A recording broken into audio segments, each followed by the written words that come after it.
على الرأي العام رغم كل الانتهاكات التي تقوم بها المرتزقة اللاوطنيين في المناطق المحتلة من قبلهم، أصبحت انتهاكاتهم تتخطى الأعراف والقوانين الدولية وحقوق الإنسان، من خطف وأسر وانتهاك للأعراض وقتل وتنكيل وقطع الأشجار، وآخرها كانت انتهاك وتمثيل بجثث الشهداء في سركانية، حيث جعلوا من مزار الشهداء هناك ساحات للتدريب وسووها بالأرض، وعلما أن القاعدة 113 من بيان القانون الدولي اتفاق جنيف وبروتوكولاتها الإضافية، والتي اعتبرت الاعتداء على الموتى والتمثيل بجثثهم جريمة اعتداء على كرامة الإنسان، ويعاقب عليها النظام الأساسي لمحكمة الجنائية الدولية.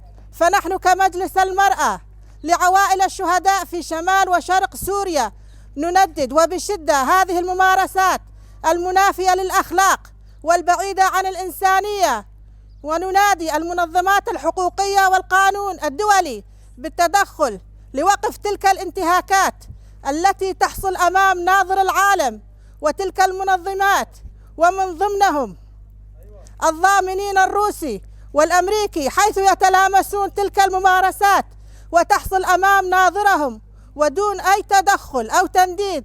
لذا فصمتهم يعطي للمرتزقة المتوحشون الشرعية بفعل تلك الأعمال الإجرامية بحق الأحياء وقبور الشهداء في سركانية.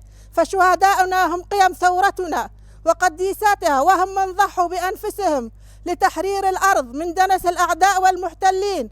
ونعاهد شهداؤنا بأننا سنناضل حتى الرمق الأخير لحماية مقدساتنا وأرضنا وعرضنا. 28/12/2022 لجنة المرأة لعوائل الشهداء في ناحية شلآغا، المجد والخلود للشهداء.